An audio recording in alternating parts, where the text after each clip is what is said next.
Tonight, the Northern Edition. Good evening, all. I'm Shashina Roll, as always. Good to have you with us. Topping news: the quiet Easter holiday weekend marred by a fatal stabbing in the Garden Villas community. Police say they have few details to go on, and they are looking to the public for help in this case. It was a quiet scene in Garden Villas area on Tuesday afternoon when our news team visited the area. But just hours before, according to press liaison officer Teresita Pinder, a man was stabbed to death in that area commonly known as the ghetto. Officers met a dark male clad in dark shirt, dark trousers that is, and a camouflage sweater with stab wounds about the body.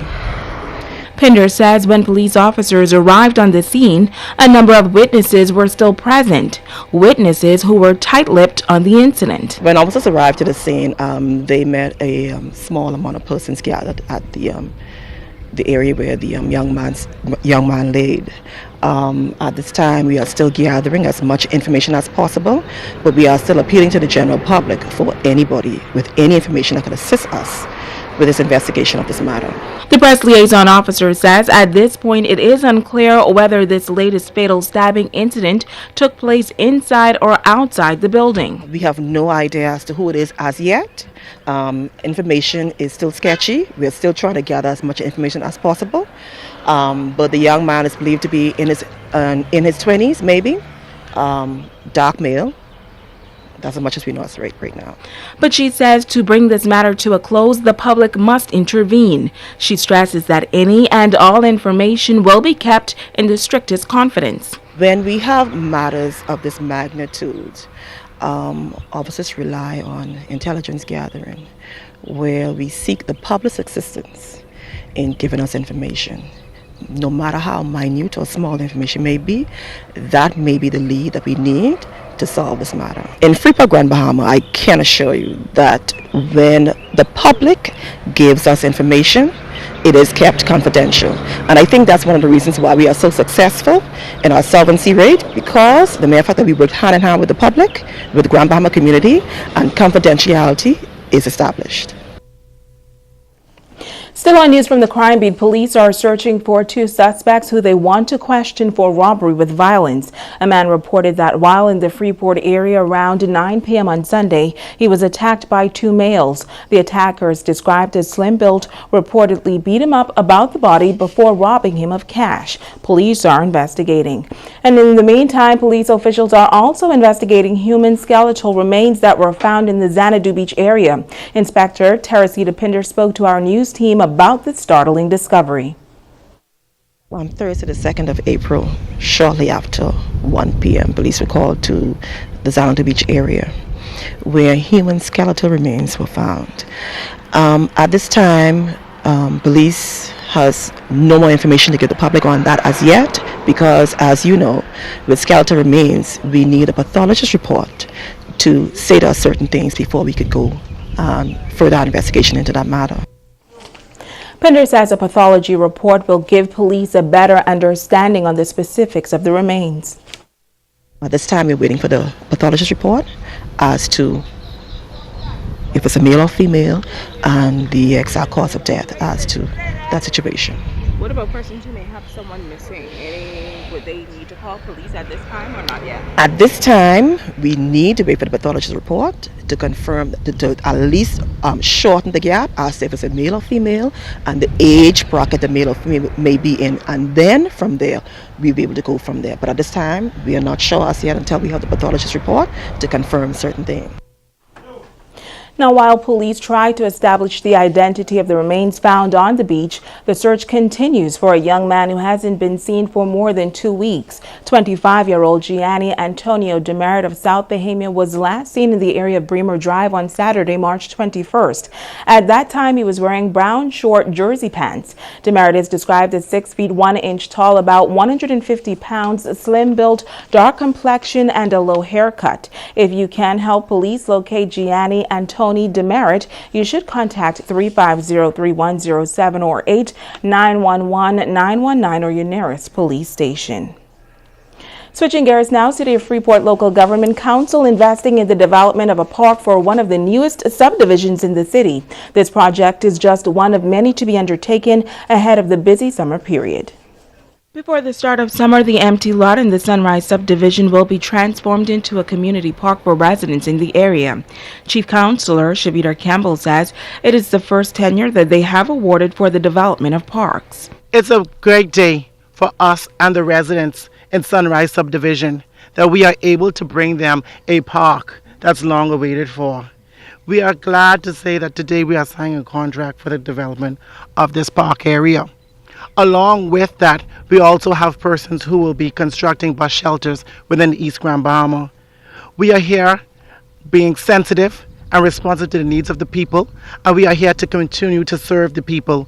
Councilor for Central Grand Bahama Marco Carey and Councilor Frazette Gibson says for years these residents had to do without a park, and they are pleased to come true on their promise. The residents of Sunrise should be very pleased that finally they will receive a community park that their children can be a part of, they can play on rather than cycling on the streets and playing on the streets, which is very unsafe. And so it is our duty as councillors of the city of Freeport to ensure that our residents play in a safe place. And one of those safe places will be here at the community park for every resident of Sunrise that you can see is very filled with houses and children in this constituency. We have a basketball court. Gazebo was being donated by the Member of Parliament for this area, Mr. Grant, and we're going to have a walk-in area also and a bathroom block. That's all entails the whole scope of works for this area. Councilor for East Grand Bahama Navarre Smith says that's not all. A contract was also awarded for 3 bus shelters in the Eastern District. This is something that I also promised the residents of East Grand Bahama during the last campaign, that we will build bus shelters and hotspots throughout the constituency so that if it rains or if it's extremely hot, residents that are waiting on a bus or other transportation would have a comfortable area to gather and to wait on their rides. The park contract was awarded to Frederick Jervis of Coral KFL as well as 1 bus shelter. The remaining shelters contract were awarded to ELR Construction as well as Wilfred Bevins of Canuck Builders. Stay with us, the Bahamas Tonight. The Northern Edition continues right after this. Bringing news that matters to you. You're watching the Bahamas Tonight Northern Edition. Welcome back. The Easter holidays are behind us now, and that means another successful Easter Monday Coconut Festival. Residents and visitors took the long drive to the east yesterday for the 17th annual Coconut Festival in Pelican Point. Italia Hall has the story. The annual Coconut Festival growing bigger and better every year in the Pelican Point community. With numbers of coconut dishes, families gathered in large numbers to celebrate this grand event. Member of Parliament for East Grand Bahama Peter Turnquest and Director of Tourism on Grand Bahama Betty Bethel sharing in the cultural experience. This festival is a celebration of the heritage and culture of our people, born out of struggle in simpler times. A time when we were known as a gentle and friendly people who worked the land and the sea in basics of subsistence living. The Ministry of Tourism is really pleased to partner in this event because what this event does is to diversify the tourism product on Grand Bahama Island. We promote this destination as having 3 distinct vacation experiences, and I am so happy to see so many of our guests. Hundreds of persons turned out. Visitors and tourists say they are enjoying everything coconut. Crack lobster, crack corn fritters, the works macaroni, coconut, everything. What kind of preparation goes into a day like this? All night, and then I cook out here. Marked it on our to-do list this year, and we're amazed at how wonderful it is. We enjoy it so far. Yeah, it's very nice. We're having a lot of fun. We're excited to have all things coconut. So we just had, what is this drink? Gully Wash. Is it good? Yes, delicious. It's a beautiful place. It's a wonderful festival, and I think everybody should be, all the visitors should come here. What are you going to tell your friends and your family back home about the Bahamas? They got to go to the east end of the island. That's where it's at. these tourists are really enjoying themselves, and I like how our people are interacting with them and just making sure that they have a good time. Somebody's experienced so much coconut stuff, so this really is a coconut fest. The event was filled with lots of entertainment for the crowd, which included the Raw Bahamas Police Force Pop Band, coconut barking competitions, a preview of the Bahamas Jalcanoe Carnival, and various Bahamian artists. Italia Hall, ZNS Network News.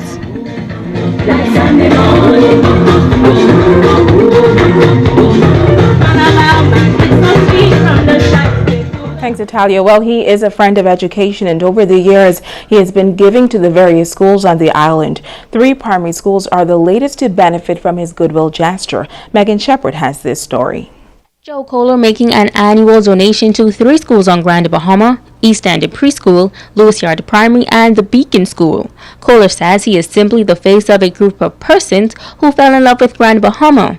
He says he believes you can never have enough education and is encouraging more Bahamians and expats to chip in. For about the last more years than I can remember, we've been having a lot of fun raising some funds for various schools here on Grand Bahama, and it would be my invitation to all of the expats that are hearing this or reading this in the Freeport News, all of the snowbird visitors, all of the persons here on vacation.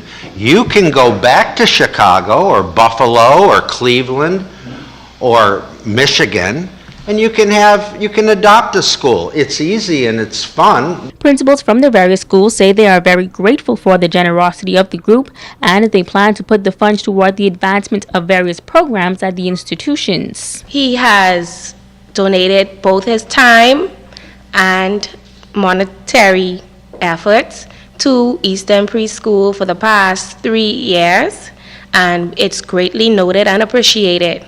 Being a freestanding small preschool, we oftentimes encounter financial difficulty, and Mr. Kohler's kind gestures have certainly assisted the school in many areas. Last year, we were recipients of the donation. As a result of that, we were able to purchase a brand new projector that our teachers graciously use.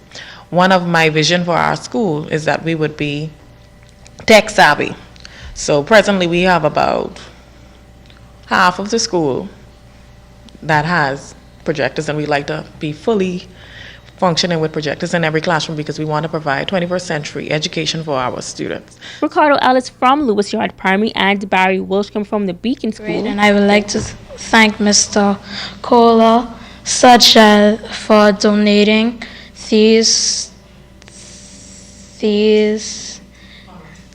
gifts and funds to our schools, and I think he has a really grateful heart and a thankful spirit. I want to thank Mr. Kohler for the gifts and doing everything.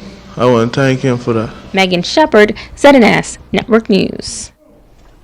In other news, a new Grand Bahamian author making her debut touching on issues affecting women in the community. The book titled Woman to Woman, We've Been Duped are now available in bookstores on Grand Bahama. Kimberly Mullings takes a look. Several years ago, Krishna Bo felt her walk with the Lord could help other women. As a result, she put pen to paper and wrote her very first book that was released in March. As women, we've been duped by society. We have conformed to what society says we should be, how we should live, what we should do, where we should go, but that is really not the right formula for us. As a result, I find that many of my sisters are living very unfulfilled, unhappy lives, and that was the driving force and my love for the Lord behind the reason for me writing the book. Bo says a lot of ground was covered in Woman to Woman, We've Been Duped. Many topics were discussed. All of it is very relevant, but some of the chapters talk about sex, romance. We have chapters that talk about keeping up with the Joneses, and all of the chapters talk about the pitfalls or some of the traps that we would have gotten ourselves into. Submission. We have chapters that talk about, listen, don't just walk the walk, Don't just talk the talk, but walk the walk. Don't be a hypocrite. How do we behave in our homes? How do we deal with our children? It's a myriad of topics that have been covered. Being an all-around woman active in her home and church, business, and the community, both found it fitting to share her life's journey in the book in an effort to encourage other women. We women, we all have our struggles. Every woman has a story. We all go through this journey called life, and I have injected a lot of my personal experiences as well and how I have learned from them. So there is a lot of me being poured out in the book, but there's also a lot of advice and godly input that I felt we can use to help us better our lives. The new author adds that this book is all about being one with yourself. I think the first thing women need to do is be real. And this book is about keeping it real, okay? No pomp, no pageantry. So if you're looking for a book that's going to sugarcoat you and make you feel all good, even if you're not doing what you're supposed to, this is not going to be the book for you. You have to admit where the problem is, and once you can recognize, then you can start to analyze, okay, how can I practically change this so that I can now optimize and maximize the life that I'm living. She hopes you join her as women ready to take back your lives. I didn't write a book to write a book. I wrote it because I felt like a lot of the insights and experiences that I have, that I can share, would really benefit women out there. And I want women to realize that we are all in this journey together. Women to Women We've Been Duped can be found on the shelves of Bethel booksellers and on Amazon. Kimberly Mullings, ZNS Network News. And finally, in news this evening, the Grand Bahama Home for the Aged continues to provide a nurturing environment for this island's precious pearls. The facility has had its share of wear and tear, and refurbishment is now on the agenda. As Megan Shepard tells us, public assistance is needed. The Grand Bahama Home for the Aged celebrating their silver anniversary this October. That's 25 years of giving care to the elderly of the community. Founder and administrator Agatha Thompson says it's public support that keeps the home going. And this year we have started renovating our bathrooms, kitchen, and just doing a total makeover.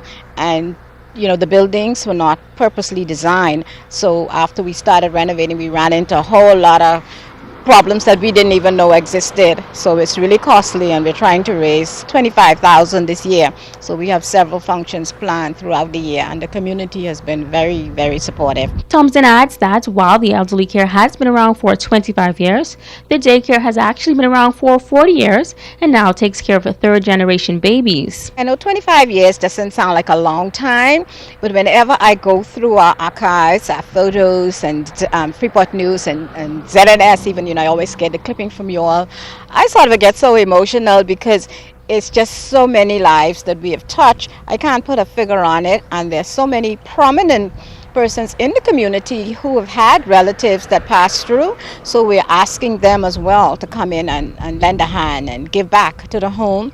For almost 20 years, we were the only home on the island. We now have so many others. But the Grand Bahama Home for the Aged is the grandfather. She says they hope to have renovations completed by October of this year. We always in need of finances, but we also need volunteers. We always need supplies. You can never have too much of anything because it's home. Just think of it, your home and what it costs. We have a mortgage that we are hoping we can in a couple of years just get rid of that. Because the buildings were not purposely designed, maintenance is always a problem. That's why now we decided instead of just patching, we are doing a total and a complete makeover. Thompson says she is grateful to those who have continuously supported the Grand Bahama Home for the Aged and daycare over the years. Megan Shepard, ZNS Network News. Stay with us, Ricardo Lightborn has a check on sports when we return.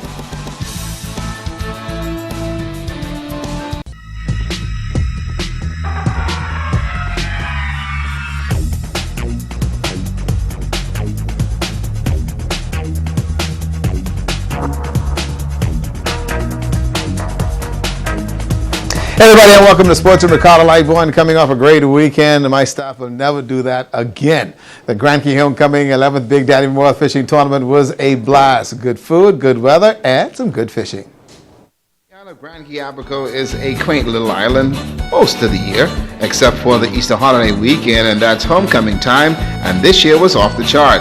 It's also time for the Big Daddy Memorial Fishing Tournament, celebrating 11 years, and this year's skippers meeting was one to remember. Anglers were given their instructions. No wire lines, no electric reels, and also water as far as the lines. They're in at 8 and out by 4. The weigh-in said 5 p.m. 23 boats entered.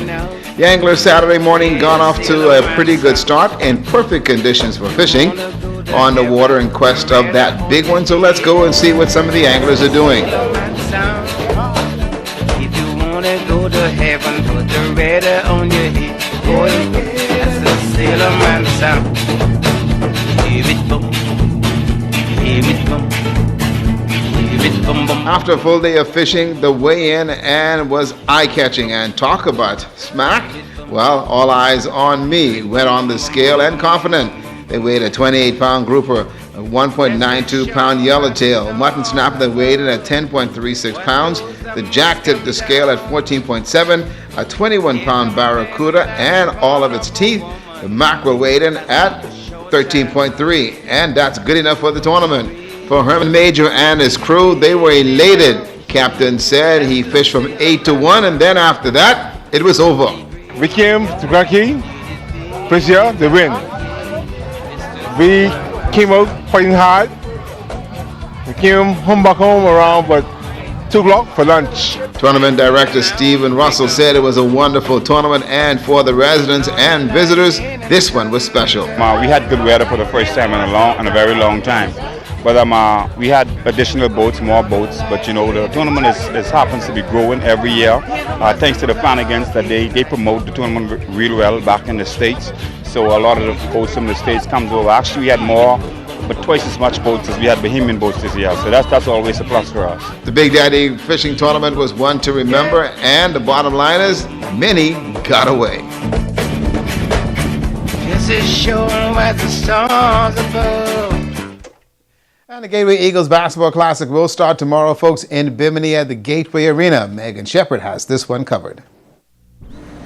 The 8th Annual Eagles Classic set to kick off Wednesday over on the island of Bimini. The sport of basketball taking off and continues to grow every year. Principal of Gateway Christian Academy, Gilbert Roll Jr. says this year will be no different. He says a number of international teams are already on board for the tournament. Over the past 7-8 years, we've been getting mostly out islands team, but we're expecting teams from Grand Bahama and even Nassau. Last year we had Turks and Caicos, and actually they're coming again this year. So our tournament is definitely growing, and the competition is getting more intense, and we're looking forward to a good one this year. Rose says they hope to see the tournament expand every year, and top teams from across the Bahamas also giving their confirmation. We've got confirmation from Abaco. I think it's Abaco Central. We have a team out of Cat Island that is coming, Long Island. We have also 2 teams from Andros. South Andros is coming. Tabernacle, Sunland. I've been in contact with the coach from Sunland, and I've been talking to Mr. Simmons from Tabernacle of them getting about 6 teams from Grand Bahama. And then out of Nassau, we're still working at Talios Academy. They expressed interest, so we're just waiting on confirmation from them as well. The Gateway Eagles are the defending champs, and of course they say they plan to keep it that way. We've won the last three years, and we're looking to keep the title here in Bimini. The guys take really pride in playing in our hometown. The fans come out to support. We have the whole community behind us, supporting us during the tournament, so we're definitely looking to keep the championship here in Bimini. And more good news, Rose says College Scouts will also be at the tournament. Megan Shepard, ZNS Total Sports. Now, the Grand Bahama Basketball Association Division II Championship Series between the Coca-Cola Saints and the Tankers Predators did not come off as planned. And that is all because, you see, that game was awarded to the Saints in the series.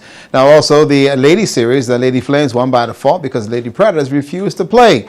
Manager Predators basketball Sherman Williams stated that he had an issue with the GBVA, and he said even though he was up 2-1 in the series, he was not going to bow. The Lady Predators and the Lady Flames was in a 1-1 tie. They won the first game. We won the second game on Wednesday night, and the third game was scheduled for Friday night. The league president, Terrence Roberts, called midday Friday to say that the next team had problems fielding the team, and they want to postpone the game until Monday. I didn't think that was fair. If they don't have a team, then we should win the game. Throughout the season, I play with who I had, and if I didn't have a team, then I would lose the game. So unless the league do something with Friday night game, the Predators as an organization will not continue. Well, President of the GBBA, Rodney Crippy Wilson, said that there was other ways to handle this issue, but again, the Predators decided that they were not going to play, and they just not going to play. What he should have done is appeal to the BBF on behalf of what happened, and BBF would have heard his case and get back to me and tell me what to do. But he made a hasty decision and decided to know that kids involved who want to play. And, you know, it's just unfortunate that things like this have to happen. And, you know, we had situation in Grand Bahama, and every time in Grand Bahama we've been trying to get basketball, something ridiculously happened for young children. Now, the Bahamas Basketball Federation Nationals will be held in Bimini, and that's going to be the weekend of the 17th and the 18th. And Shishina Road B&B Galaxy Pumpers will make the trek, and she can't go. My Lord. That's sports.